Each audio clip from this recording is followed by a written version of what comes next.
एक और रिवायत में ज़िक्र किया जाता है कि उम्मे सलमा सरकार फरमाती हैं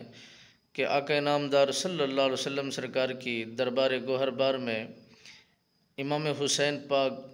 गोद में खेल रहे थे, तो एक फ़रिश्ता जो इससे पहले कभी नहीं आया था वो हमारे घर में दाखिल हुआ। अर्ज़ करने लगा कि या रसूल अल्लाह सल्लल्लाहु अलैहि वसल्लम, जिसे आप चूम रहे हैं, जिसको आप बोसा दे रहे हैं, जिससे आप प्यार फरमा रहे हैं, आपकी कौम इससे नफ़रत करेगी और इन्हें शहीद कर देगी बेदर्दी के साथ। अगर चाहें तो मैं उस इलाके की, उस खित्ते की, उस जगह की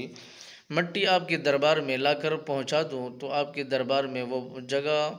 और उस जगह की मट्टी दिखा दूं। तो मेरे आका नामदार सल्लल्लाहु अलैहि वसल्लम सरकार ने फरमाया, ज़रूर दिखाइए। तो वो फ़रिश्ता वहीं से करब बला की सरज़मीन से वो मट्टी उठाकर मेरे आका नामदार सल्लल्लाहु अलैहि वसल्लम सरकार के दरबार में पहुंचाता है। वही मट्टी मेरे आका नामदार सरकार ने शीशी में बंद कर दी और फरमाया, ए उम्मे सलमा, जब ये मट्टी खून बन जाए और इसकी रंगत तब्दील हो जाए और इसका जहर बदल जाए, तो फिर समझ जाना कि आज का दिन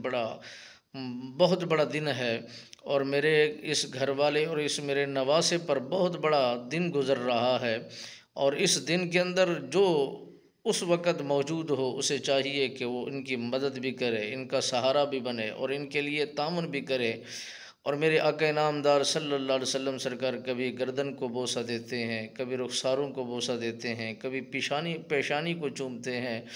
वालिहाना मोहब्बत के अंदाज़ को मेरे आका नामदार सल्लल्लाहु अलैहि वसल्लम सरकार ने अपना रखा था। और यही अदाएँ, यही नाज़ो नियाज़, यही बेहतरीन ख़ूबसूरत अंदाज़ मालिक बेनियाज़ को भी ख़बर थी कि आज ये चूमे जा रहे हैं, आज ये बोसा दिए जा रहे हैं, आज ये गोदों में खेल रहे हैं।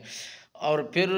कुछ अरसे के बाद इनके साथ जो होने वाला है, क़यामत की सुबह तक ये तारीख़ इस बात को लिखती रहेगी और इस बात की गवाही देती रहेगी कि जो नबी के नवासे हैं वो लजपाल भी हैं और फिर उन्होंने दीन इस्लाम की खातिर अपना घर बार, अपना सब कुछ कुर्बान करके दीन इस्लाम की खातिर अपने आप को पेश कर दिया और दीन इस्लाम की खातिर सब कुछ लुटा दिया, मगर दीन इस्लाम को बचाने में पूरा पूरा किरदार अदा फरमाया।